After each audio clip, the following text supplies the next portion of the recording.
disciples transforming lives. Saudara, kita ini punya kecenderungan untuk menghindari apa yang kita tidak sukai. Tapi pertanyaannya, apa yang kita bisa lakukan ketika kita tidak bisa menghindari apa yang kita nggak sukai, saudara. Dan sesuatu yang tidak lagi bisa menjadi pilihan, tapi sesuatu yang kita harus jalani. Contoh di masa-masa yang kita jalani selama 2 tahun ini, saudara, ada kabar baik. Masalah itu datang ke dalam kehidupan kita punya tujuan, saudara.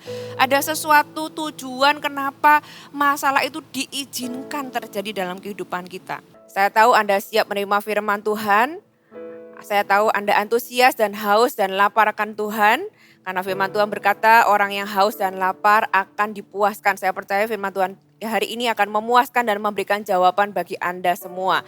Saudara, hari ini saya berikan judul firman Tuhan, hal baik yang dihasilkan dari hal yang buruk. Saudara, mungkin kita bisa bertanya-tanya hal baik apa ya yang bisa dihasilkan dari hal yang buruk. Tapi firman Tuhan mengajarkan ternyata kita bisa mengharapkan hal-hal yang baik ketika kita mengalami sesuatu yang buruk.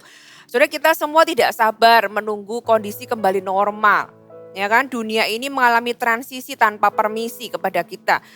Contoh ketika kita ini menyekolahkan anak kita selama ini, mungkin banyak dari antara kita itu yang tidak memilih homeschooling gitu ya.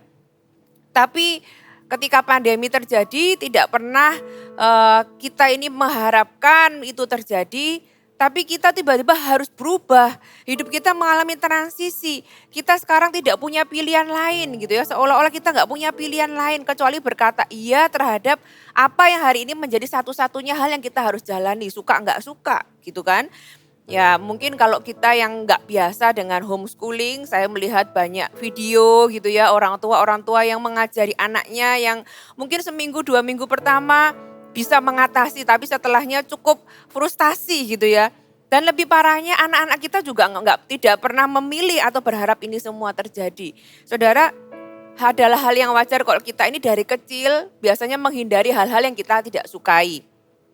Apa yang biasanya dari kecil kita hindari atau anak kecil itu hindari? Apa yang mereka hindari? Contoh sayur gitu ya, makan sayur. Mereka nggak suka makan sayur, mereka bisa menghindari. Apalagi yang seringkali orang hindari, olahraga. Kadang ada orang-orang yang nggak suka olahraga, mereka menghindari gitu ya. Saudara, kita ini punya kecenderungan untuk menghindari apa yang kita tidak sukai. Tapi pertanyaannya apa yang kita bisa lakukan ketika kita tidak bisa menghindari apa yang kita nggak sukai, saudara. Dan sesuatu yang tidak lagi bisa menjadi pilihan tapi sesuatu yang kita harus jalani. Contoh di masa-masa yang kita jalani selama 2 tahun ini, saudara. Kita nggak bisa lagi, anak-anak kita nggak bisa lagi wisuda, ya kan, secara publik seperti tahun-tahun sebelumnya. Anak saya salah satunya yang ada tahun lalu anak saya harusnya lulus primary gitu ya, SD, harusnya excited sudah menunggu-nunggu untuk wisuda, dapat bunga gitu ya, toganya talinya dipindahkan dan sebagainya, tapi sama sekali nggak ada. Tahun ini puji Tuhan masih ada wisuda secara online. Ya, apalagi yang kita nggak bisa hindari, banyak orang itu mengalami kehilangan mata pencarian dan sebagainya. Beberapa kehilangan kesempatan untuk pensiun, beberapa kehilangan bukan cuma mata pencarian tapi juga tempat tinggal dan sebagainya. Sesuatu yang kita nggak sukai tapi kita nggak bisa hindari. Nah kalau kita nggak bisa menghindari apa yang kita bisa lakukan. Ada satu kitab di dalam firman Tuhan yang memberikan kita jawaban. Saya membaca satu kitab yaitu kitab Yakobus. Nah kalau saudara baca, saya baca kitab Yakobus karena kitab Yakobus ini kitab yang cukup singkat sebenarnya. Hanya berisi 5 pasal dengan 108 ayat yang berisi nasihat-nasihat dan tip praktis untuk kita khususnya menjalani masa-masa yang kita tidak pilih atau kita tidak sukai, saudara. Dan kalau saudara baca firman Tuhan di kitab Yakobus ini kalau ngomong tuh tanpa basa-basi, saudara. Langsung straight to the point. Nah kalau kita nggak mengerti konteksnya kita bisa berpikir bahwa penulis kitab Yakobus ini kurang empati kepada kita. Contohnya kalau kita baca di ayat yang kedua dikatakan anggaplah sebagai sebuah kebahagiaan kalau kita ini jatuh ke dalam berbagai-bagai pencobaan. Bagaimana mungkin gitu ya kita melakukannya. Kemudian itu sama seperti kita ini dengar ayat di kitab Matius yang berkata jangan khawatir akan hari esok. Mungkin kita mau angkat tangan dan menginterupsi. Dengarkan dulu ceritaku tentang hari esok. gitu ya, baru ngomong seperti itu. Kadang-kadang kalau kita tidak mengerti konteks di dalam Alkitab, kita bisa merasa bahwa itu tidak menjawab. Tapi sebaliknya kalau kita mengerti, makanya firman Tuhan mau kita ini meneliti, kita ini mempelajari firman Tuhan, sehingga firman Tuhan yang gak cuma di permukaan, kalau kita mengerti konteksnya itu malah memberikan kita jawaban bagi kehidupan kita. Saudara, kitab Yakobus ini juga berisi dengan semua emosi yang bisa muncul dan memberikan kita prinsip-prinsip bagaimana hidup di tengah masa-masa yang sulit. Nah, saudara, kitab Yakobus ini ditulis pada abad pertama, karena Yakobus ini adalah salah satu bapak gereja yang juga memimpin gereja pada abad pertama waktu itu. Mereka mungkin tidak mengalami pandemi seperti hari ini. Tapi jemaat yang dipimpin oleh Yakobus adalah jemaat yang mengalami penganiayaan, saudara. Orang-orang bersembunyi karena takut dibunuh. Karena waktu itu orang-orang yang mengikut Kristus itu jadi target, saudara. Mereka nggak disukai, sehingga mereka harus mengisolasi atau diisolasi. Nah, sambil diisolasi mereka itu juga dicari. Kenapa? Karena orang-orang yang tidak suka itu mengancam membunuh mereka, dan bahkan tidak sedikit orang-orang yang meninggal karena dibunuh. Karena mereka tidak disukai, karena mereka mengikut Kristus, saudara. Dan gak cuma itu, saudara, di Yakobus pasal yang pertama, ayat yang pertama, saya bacakan, salam dari Yakobus, hamba Allah dan Tuhan Yesus Kristus kepada kedua belah suku di perantauan. Kalau saudara baca bahasa Inggrisnya, dikatakan di sini, this letter is from James, a servant of God and the Lord Jesus Christ, to all of God's people who has been scattered. Jadi mereka itu tersebar everywhere in the world. Greetings. Mengapa mereka itu tersebar? Karena mereka itu mau tetap hidup, saudara. Ancamannya waktu itu tuh seperti hidup dan mati. Ancamannya itu nyawa mereka, dan gak cuma nyawa mereka. Karena mereka itu terisolasi, mereka jadi kehilangan mata pencarian. Mereka itu juga kehilangan rumah mereka. Mereka jadi orang-orang yang miskin. Mereka kehilangan banyak hal dan mereka terancam mati. Dan mereka gak cuma itu, mereka gak bisa bertemu dengan satu sama lain keluarganya. Kenapa? Supaya mereka itu bertahan hidup. Kalau saya baca situasi ini, mirip bukan dengan situasi kita. Jadi saya percaya apa yang dikatakan di kitab Yakobus ini juga memberikan jawaban bagi situasi yang hari ini kita alami bersama-sama. Saudara, kita mulai buka di Yakobus pasal yang pertama, ayat yang kedua. Seperti yang saya bacakan tadi, Yakobus memulai dengan mengajarkan kita sebuah sikap bagaimana kita menyikapi kehidupan ketika kita mengalami masa-masa sulit. Yakobus 1 ayat yang kedua, saudara-saudaraku, anggaplah sebagai sebuah kebahagiaan apabila kamu jatuh ke dalam berbagai-bagai pencobaan. Ayat ini dulu menjelaskan kita tentang satu hal, tentang masalah kehidupan. Ya, 4 hal yang kita bisa dapatkan atau tersirat dari ayat ini tentang kehidupan kita adalah masalah kehidupan adalah sesuatu yang kita nggak bisa hindari, saudara.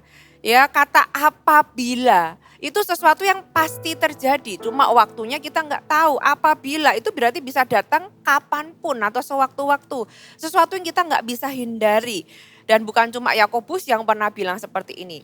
Petrus juga pernah bilang jangan terkejut kalau ada penganiayaan atau ada masalah. Tuhan Yesus sendiri juga pernah bilang di Yohanes pasal yang ke-16 ayat yang ke-33 dikatakan, semuanya itu kukatakan kepadamu supaya kamu beroleh damai sejahtera dalam aku. Dalam dunia kamu menderita penganiayaan. Ini bukan pengandaian, bukan opsional, tapi langsung sebuah statement.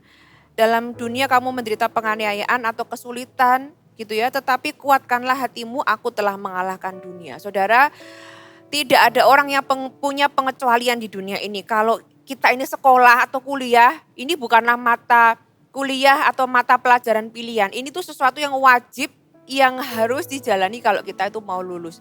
Jadi masalah yang pertama sesuatu yang kita gak bisa hindari. Yang berikutnya masalah itu bermacam-macam bentuknya. Dikatakan berbagai-bagai pencobaan. Saudara, masalah hidup bisa datang dalam segala bentuk, ya, segala ukuran, segala rasa, segala warna, segala jenis. Dan bukan cuma itu, secara intensitas juga bermacam-macam beratnya, secara frekuensi juga bisa bermacam-macam keseringannya, bisa sering, tiba-tiba sewaktu-waktu bisa bertubi-tubi gitu ya. Kemudian juga seberapa lama ada masalah-masalah itu yang lama sekali, ada yang cepat selesai. Saudara, pencobaan atau masalah kehidupan itu bisa datang di dalam berbagai bentuk. Apalagi masalah tidak dapat diprediksi. Kata apabila tadi juga mengatakan bahwa kita nggak tahu kapan itu akan datang.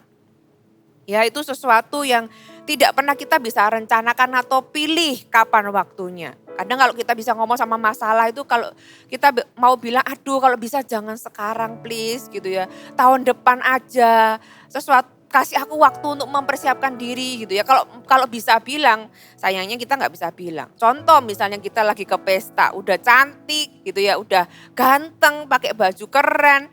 Kita bawa anak kita, tiba-tiba di tengah jalan anak kita muntah di baju kita. Saudara, kita kan gak biasanya bawa baju ganti kan kalau kita mau ke pesta gitu ya. Sesuatu yang unpredictable, sesuatu yang kita gak bisa bayangkan. Kita pikir anak kita tadi sudah fine, berangkat ketawa-ketawa, tiba-tiba perut gak enak dan dia gak bisa menahan, dia muntah begitu saja. Saudara, andai kita bisa bilang aduh not now gitu ya, tapi ya itulah masalah kehidupan, kita nggak bisa prediksi. Kata-kata apabila ini juga dipakai di kalimat yang sama ketika Yesus menceritakan tentang orang Samaria yang baik hati, ya orang Yahudi, orang Israel itu dirampok, itu sesuatu yang unpredictable. Dia jalan baik-baik gitu ya, tanpa disangka-sangka dirampok orang, sesuatu yang terjadi tiba-tiba. Nah, masalah kehidupan juga seperti itu. Apalagi ada kabar baik. Masalah itu ternyata bukan cuma tidak dapat kita hindari, bukan cuma berbagai bentuknya gitu ya, tidak hanya sekedar tidak bisa kita prediksi, tapi masalah itu datang ke dalam kehidupan kita punya tujuan, Saudara.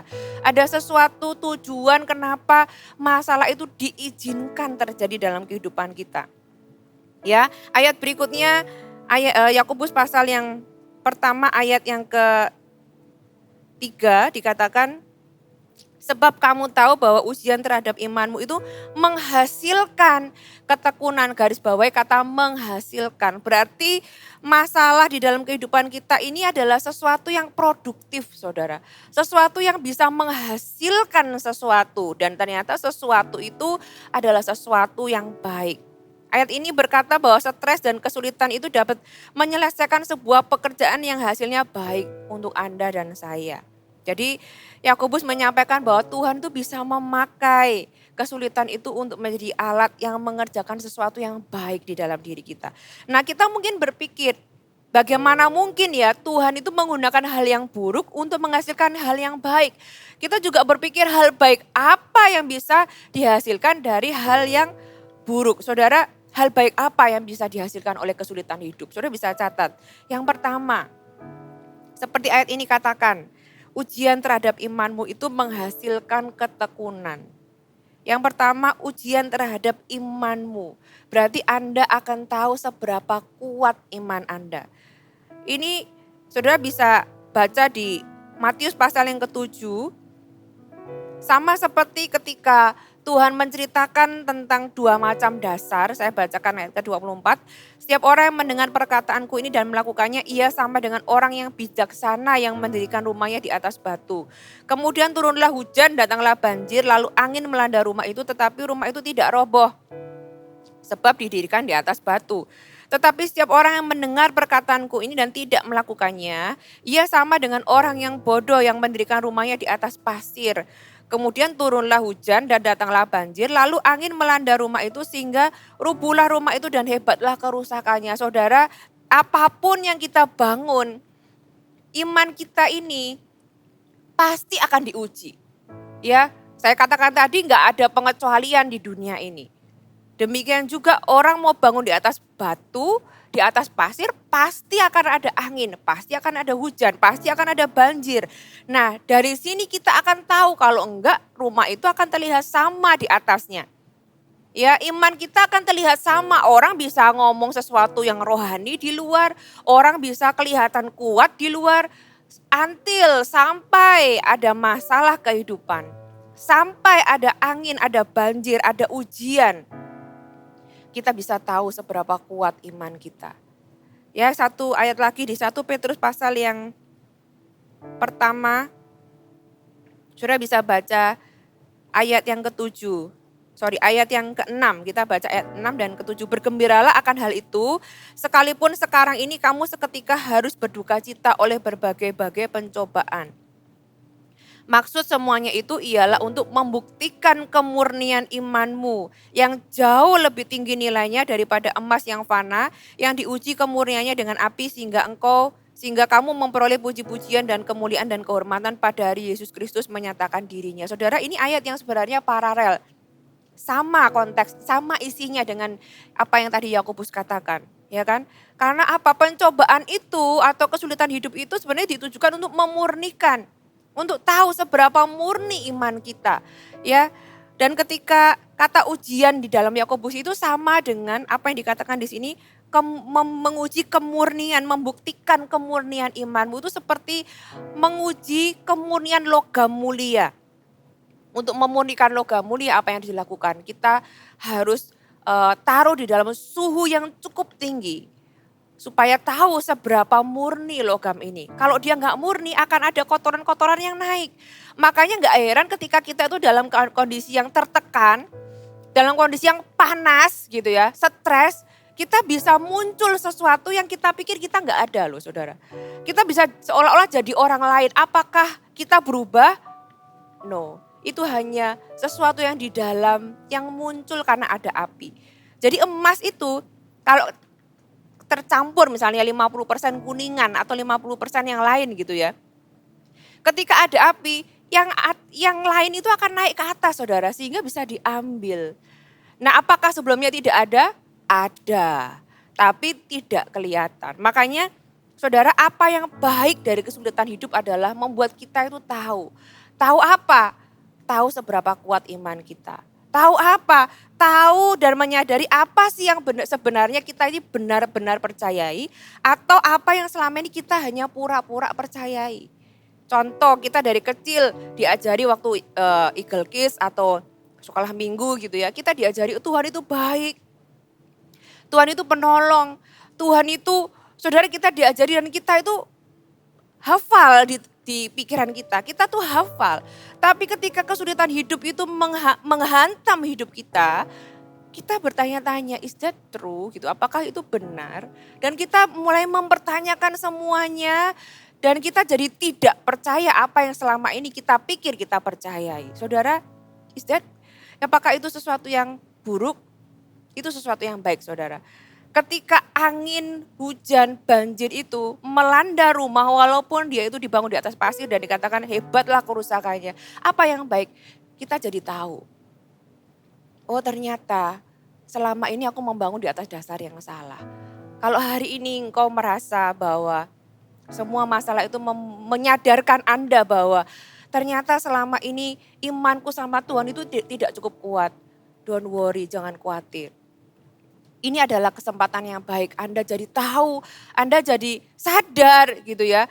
Sehingga Anda tahu bahwa oke, di hari-hari ke depan aku akan membangun dengan lebih benar. Dengan benar, dengan lebih baik. Saudara, ujian itu bukanlah sesuatu yang buruk. Itu hanya untuk membuktikan. Supaya kita itu tahu gitu kan. Dan ketika kita tahu, kita bisa belajar menjadi orang yang lebih baik ke depan. Kita bisa jadi orang yang membangun dengan lebih kuat, dengan lebih benar di depan. Jadi itu adalah hal yang baik. Kita bisa jadi tahu seberapa kuat iman kita. Apalagi kita bisa jadi orang yang tekun. Dikatakan di Yakobus tadi. Kita kembali ke kitab Yakobus. Ujian terhadap imanmu itu menghasilkan ketekunan.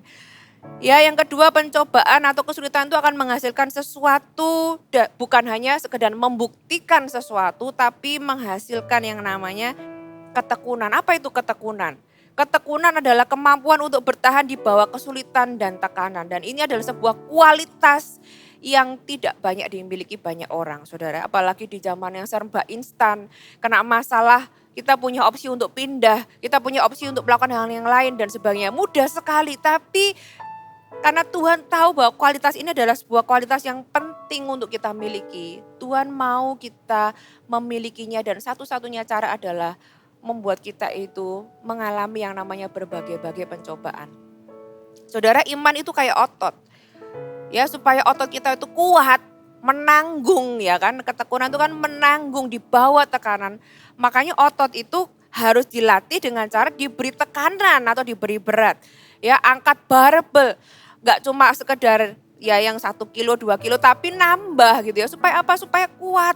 Supaya kita bisa melakukan pekerjaan-pekerjaan yang lebih besar. Dan kabar baiknya, ini bukanlah latihan yang Anda bisa pilih. Kadang-kadang kita nggak bisa memilih, tapi latihan yang memilih Anda, ya. Dan Yakobus berkata bahwa jangan buru-buru keluar dari gym. Di Yakobus pasal yang pertama ayat yang keempat, hal baik apa yang dapat dihasilkan selain kita menjadi orang yang tekun, dikatakan kita akan menjadi orang yang dewasa secara karakter. Ayat yang keempat, dan biarkanlah ketekunan itu memperoleh buah yang matang, supaya kamu menjadi sempurna dan utuh dan tak kekurangan suatu apapun. Di dalam bahasa Inggrisnya dikatakan let the perseverance finish its works.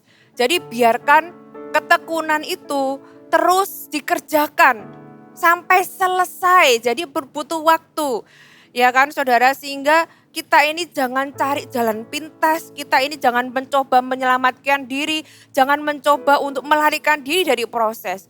Di dalam Yakobus tadi, biarlah ketekunan itu memperoleh buah yang matang dikatakan. Yakobus 1 ayat 4, supaya kamu menjadi sempurna dan utuh dan tidak kekurangan suatu apapun. So that you may be mature, jadi orang yang dewasa. Sebuah kedewasaan itu bukanlah gak ada hubungannya dengan yang namanya umur. Tapi ada hubungannya dengan bagaimana kita ini bisa terus melatih ketekunan dan membiarkan itu memperoleh buah yang matang.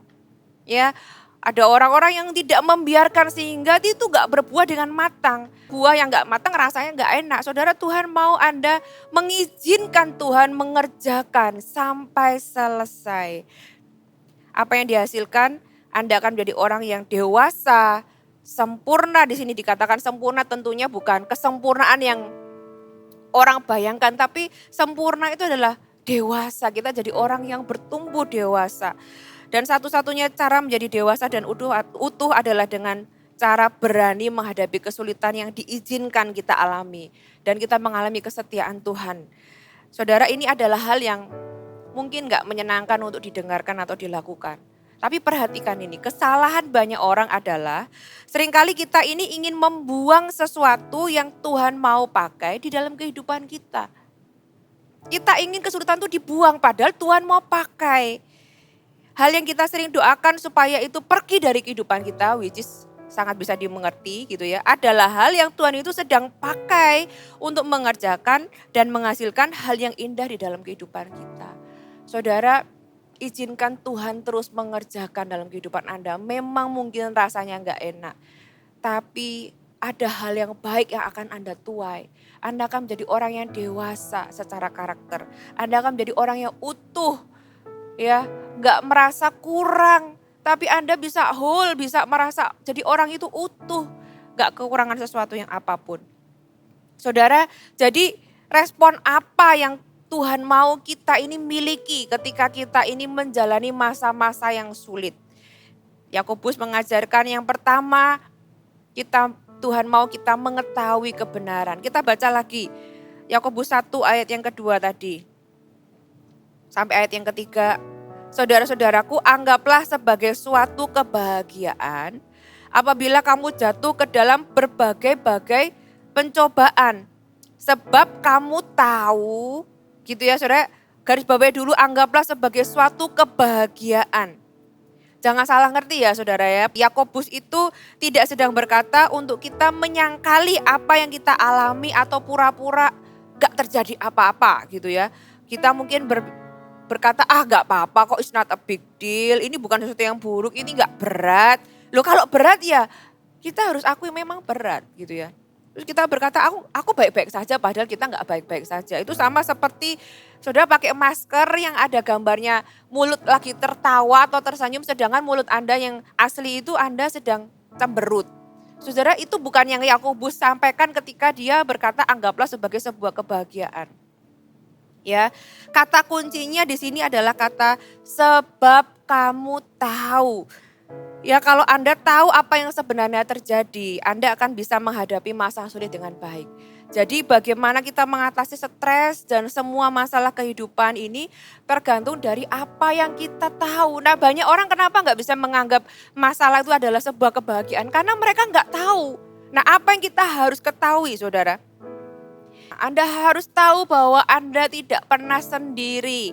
Ya, saya akan terus ulang kalimat ini. Kalau sudah dengar khotbah-khotbah saya sebelumnya, saya akan terus ulang, engkau nggak pernah sendiri. Kenapa? Karena seringkali kalau kita menghadapi masalah, kita tuh selalu mudah untuk merasa sendiri. Kita selalu mudah merasa ditinggalkan. Padahal kebenarannya adalah Anda tidak pernah sendiri. Tuhan bersama Anda dan Tuhan itu bukan cuma bersama Anda, Tuhan itu ada untuk Anda. Saudara, saya pun harus sering mengingatkan diri saya sendiri, saudara. Makanya saya tahu bahwa orang lain pun perlu diingatkan bahwa kita itu tidak sendiri. Apalagi kita tahu bahwa Tuhan memberikan kita kekuatan untuk bisa melewatinya. Tuhan punya kekuatan yang Anda bisa dapatkan, Anda bisa terima dari Tuhan. Matius berkata, marilah kepadaku, hai engkau yang letih, lesu dan berbeban berat. Tuhan berkata, aku akan memberikan kelegaan kepadamu. Saudara, Tuhan itu bisa memberikan kita kekuatan. Yang berikutnya apa? Apa yang harus kita ketahui? Kasih karunia Tuhan itu tersedia bagi Anda. Kalimat tadi berbagai-bagai pencobaan itu ada kalimat yang mirip di perikop yang lain. Yang lain 1 Petrus pasal yang keempat ayat yang ke-10. Layanilah seorang akan yang lain sesuai dengan karunia yang telah diperoleh tiap-tiap orang sebagai pengurus yang baik dari kasih karunia Allah. Sudah kalau baca bahasa aslinya atau bahasa Inggrisnya, referensinya gitu ya. Kasih karunia Allah di sini dikatakan God's grace in its various form. Jadi kasih karunia yang berbagai-bagai. Alias apa? Artinya Tuhan itu punya berbagai macam kasih karunia yang cukup, yang bisa menjawab, bisa memberikan Anda kekuatan untuk mengatasi berbagai-bagai pencobaan. Jadi walaupun pencobaan itu punya berbagai bentuk, berbagai rasa, berbagai jenis, tapi kasih karunia Tuhan itu juga punya berbagai bentuk, berbagai rasa, berbagai jenis. Dan itu lebih komplit dari semua pencobaan yang Anda bisa alami. Saudara, kasih karunia Tuhan tersedia bagi Anda. Kita tahu apa lagi yang kita perlu pegang. Kita tahu bahwa Tuhan bisa memakainya untuk membangun kita. Seperti yang tadi kita sudah pelajari, hal-hal baik yang Tuhan bisa kerjakan lewat masalah kita. Tuhan bisa pakai masalah yang bahkan dibuat orang lain untuk menghancurkan kita. Tapi Anda harus tahu bahwa iblis itu mau lewat masalah kita hancur. Tapi Tuhan itu mau memakai masalah kita untuk membangun kita. Siapa yang kita pilih? Siapa yang kita biarkan? Saudara, Roma 8 ayat 28 ayat yang sering kita baca, kita tahu sekarang bahwa Allah turut bekerja dalam segala sesuatu untuk mendatangkan kebaikan bagi mereka yang mengasihi Dia, bagi mereka yang terpanggil sesuai dengan rencana Allah. Saudara, garis bawahi Allah turut bekerja untuk mendatangkan kebaikan. Tapi juga jangan sampai di sana, bagi mereka yang mengasihi Dia. Anda harus tahu bahwa janji ini bukan untuk semua orang. Janji ini untuk orang yang mengasihi Dia. Dan saya percaya kalau hari ini Anda mendengarkan firman Tuhan ini, Anda mau dengarkan firman Tuhan karena engkau mengasihi Tuhan. Dan karena itu saudara bisa pegang janji Tuhan ini. Karena ini hanya untuk orang yang mengasihi Dia. Allah turut bekerja. Kebenarannya apa? Ada masalah, ada orang-orang yang kena masalah kehidupan, hidupnya gak jadi tambah baik, jadi tambah buruk. Tapi saya berdoa, janji ini untuk Anda. Dan janji ini bukan janji, ini sesuatu yang kebenaran yang kita perlu hidupi dan kita perlu kita perlu miliki ketika kita mengalami segala sesuatu yang kita tidak sukai. Dikatakan Allah turut bekerja di dalam segala sesuatu untuk mendatangkan kebaikan. Jadi orang-orang yang mengasihi Tuhan, apapun yang kau alami ya, di dalam segala sesuatu Tuhan turut bekerja dan itu akan mendatangkan kebaikan bagi Anda. Katakan amin. Semua kebenaran-kebenaran inilah yang membuat kita ini bisa menganggap pencobaan ketika kita mengalaminya, kita bisa menganggapnya sebagai sebuah kebahagiaan. Karena kita tahu di dalam Tuhan kita punya pengharapan. Karena kita tahu hidup kita itu ada di dalam tangan Tuhan. Dan ketika kita tahu ini, ketika kita kembali lihat hidup kita lihat masalah kita tahu kepada siapa kita berikan hidup kita dan kita tahu ujungnya kemana. Ujungnya adalah sesuatu yang baik, katakan amin. Yang kedua, respon apa yang Tuhan mau dari kita? Mintalah hikmat, ayat yang kelima. Tetapi apabila di antara kamu ada yang kekurangan hikmat, hendaklah ia memintakannya kepada Allah yang memberikan kepada semua orang dengan murah hati dan dengan tidak membangkit-bangkit, maka hal itu akan diberikan kepadanya. Saudara, kata tetapi di sini, ya, setelah Yakobus tadi mengajarkan bahwa kita harus punya sikap yang berbeda, ya, bagaimana kita ini ketika kita menghadapi masa sulit kita bisa bersukacita bukan karena masalahnya, tetapi karena apa yang kita tahu di dalam Tuhan ketika kita menghadapi masalah. Tapi gitu ya, tetapi apabila itu kamu gak bisa lakukan gitu kan istilahnya. Jadi kalau kamu itu kekurangan hikmat, makanya Yakobus ini dia itu bisa mengerti, ada sisi empati. Dia mengerti bahwa gak semua orang itu bisa punya perspektif yang benar karena memang itu sesuatu yang tidak mudah dilakukan ya ketika kita mengalami masa-masa sulit. Yakobus menyebut mereka adalah orang-orang yang kekurangan hikmat. Which is okay, itu sangat bisa dimengerti, understandable di dalam situasi yang sulit. Yakobus memberikan jalan keluar. Dikatakan tetapi apabila di antara kamu, kalau kamu gak bisa melakukan ayat yang ke-1, ke-2, ke-3, ke-4 tadi, ya kan, Yakobus berkata bahwa mintalah hikmat. Hikmat, Yakobus memberikan jalan keluar, minta sama Tuhan, minta hikmat. Masalahnya kita ini kalau menghadapi kesulitan, ya kan, kalau menghadapi masalah yang kita minta itu bukan hikmat, yang kita minta itu jalan keluar, yang kita minta itu diangkat masalahnya.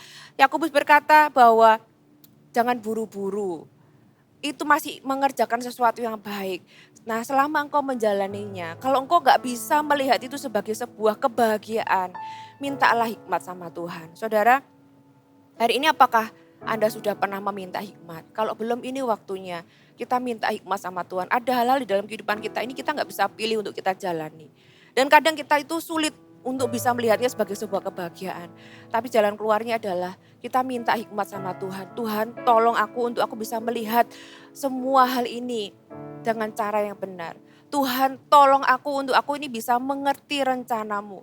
Tuhan, tolong aku bagaimana aku ini bisa memperbaiki kehidupanku. Berikan aku hikmat ya Tuhan. Apa yang harus aku lakukan di dalam pekerjaanku, keuanganku, keluargaku, masa depan anak-anakku. Tuhan, tolong berikan aku hikmat. Saudara, mintalah juga hikmat untuk Anda bisa mengerti pelajaran apa yang Tuhan coba berikan dalam kehidupan Anda lewat semua hal yang terjadi. Karena semua masalah itu adalah sebuah pelajaran. Saudara, Yakobus mengerti kalau kita ini dipilih melewati masa-masa sulit, Tuhan mau kita bisa melihat hal yang baik. Kita bisa melihat Tuhan di dalamnya. Dan berserahlah, mintalah hikmat. Kenapa? Karena ini adalah sebuah doa yang pasti dijawab. Firman Tuhan tadi dikatakan, Tuhan itu memberikan kepada semua orang, gak peduli kita ini lahir baru, orang lama, atau kita ini kedudukannya seperti apa. Kalau kita minta hikmat, karena kita kesulitan melakukan banyak hal gitu ya. Yang seperti yang dikatakan firman Tuhan, Tuhan tolong karena aku gak bisa. Tuhan, aku minta hikmat. Tuhan katakan Dia memberikannya kepada semua orang dengan murah hati. Jadi doa yang satu ini pasti dijawab Tuhan.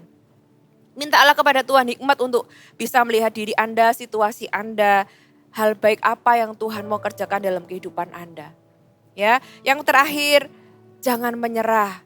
Ada upah besar menanti. Yakobus 1 ayat yang ke-12. Berbahagialah orang yang bertahan dalam pencobaan, sebab apabila dia sudah tahan uji, ya, atau passing the test atau lulus ujian, ia akan menerima mahkota kehidupan yang dijanjikan Allah kepada barang siapa yang mengasihi Dia. Saudara, ketika saya baca ayat ini, saya rindu saya menerima mahkota kehidupan. Saya berdoa Anda juga menerimanya. Kalau Anda rindu, saudara, dikatakan bertahan di dalam pencobaan. Kebenarannya adalah masalah dalam kehidupan kita ini sesuatu yang akan atau sesuatu yang kita nggak bisa hindari, gitu ya. Kalau itu sesuatu yang harus kita jalani, entah kita responi dengan baik atau enggak, Apakah kita bisa terima manfaatnya atau enggak? Kita akan tetap jalani, saudara. Rugi kalau kita nggak dapatkan manfaatnya. Rugi kalau kita ini nggak dapatkan hadiahnya. Rugi kalau ujungnya itu buruk bagi kita. Saudara, ada hadiah menanti, ada upah besar. Kalau kita memang harus menjalaninya. Jangan sampai perjuangan kita sia-sia. Jangan sampai kita ini menderita sia-sia. Jangan sampai kita ini susah payah dan sia-sia. Jangan sampai kita ini nggak dapatkan hal yang baik. Sedangkan itu sebenarnya tujuannya membawa kebaikan bagi kita. Saudara, ada upah besar menanti, jangan menyerah. Dikatakan bertahan, bertahan di dalam pencobaan. Saudara, kita nggak akan hanya tahu seberapa murni atau kuatnya iman kita. Kita nggak hanya akan bertumbuh menjadi orang yang tekun dan tidak mudah menyerah. Kita tidak hanya akan menjadi orang yang dewasa secara karakter. Tapi kita juga akan bisa menerima mahkota kehidupan. Karena ini disediakan bagi orang-orang yang bertahan di dalam pencobaan. Ada pertanyaan penting yang kita perlu tanyakan dalam kehidupan kita. Ketika kita menjalani kehidupan dan ada hal-hal yang kita nggak bisa hindari, sesuatu yang kita nggak sukai tapi kita harus hadapi dan jalani. Akankah kita ini kembali atau mencari Tuhan? Ya, mencari Tuhan, meminta hikmat-Nya, mengetahui pelajaran apa yang Tuhan taruh di dalam kehidupan kita. Pertanyaan yang kedua, apakah kita mengizinkan Tuhan mengerjakan kehidupan kita, mengerjakan sesuatu di dalam kita? Kalau jawaban Anda iya, kalau jawaban Anda mau, maka saya yakin Anda akan bisa melalui kesulitan dan masalah Anda dengan baik karena Anda disertai Tuhan.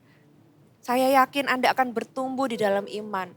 Anda bisa tahu ketika kesulitan, ketika banjir, hujan, angin itu melanda rumah yang dibangun dan ternyata rumah itu mengalami kerusakan yang berat. Anda bisa tahu bahwa aku akan memperbaiki, membangun kembali dengan dasar yang benar. Saudara, kalau Anda kerusakannya nggak berat karena memang fondasinya sudah kuat, it's good. Bangun kembali, Anda bisa bangun dengan lebih tinggi dan lebih besar. Ya, kalau Anda menjawab iya dan mau dari pertanyaan tadi, saya percaya Anda akan semakin kuat menjalani kehidupan. Kenapa? Karena otot iman Anda sudah terlatih. Anda menjadi orang yang tekun, mampu menahan, mampu bertahan di bawah tekanan, di bawah kesulitan. Dan Anda akan dewasa secara karakter. Dan Anda akan menerima mahkota kehidupan. Amin. Hai, terima kasih sudah bergabung bersama kami, Gereja Mount Sharon, Jabodetabek. Sebagai gereja Tuhan, adalah kerinduan bagi kami untuk melihat Anda terus bertumbuh di dalam pengenalan akan Tuhan dan mengalami perubahan hidup. Maka dari itu, bergabunglah bersama komunitas kecil kami, Connect Group. Dapatkan informasi lebih lanjut pada kolom deskripsi kami. Last but not least, don't forget to subscribe dan bagikan video ini kepada orang yang Anda kasihi. Thank you for joining us and see you next time.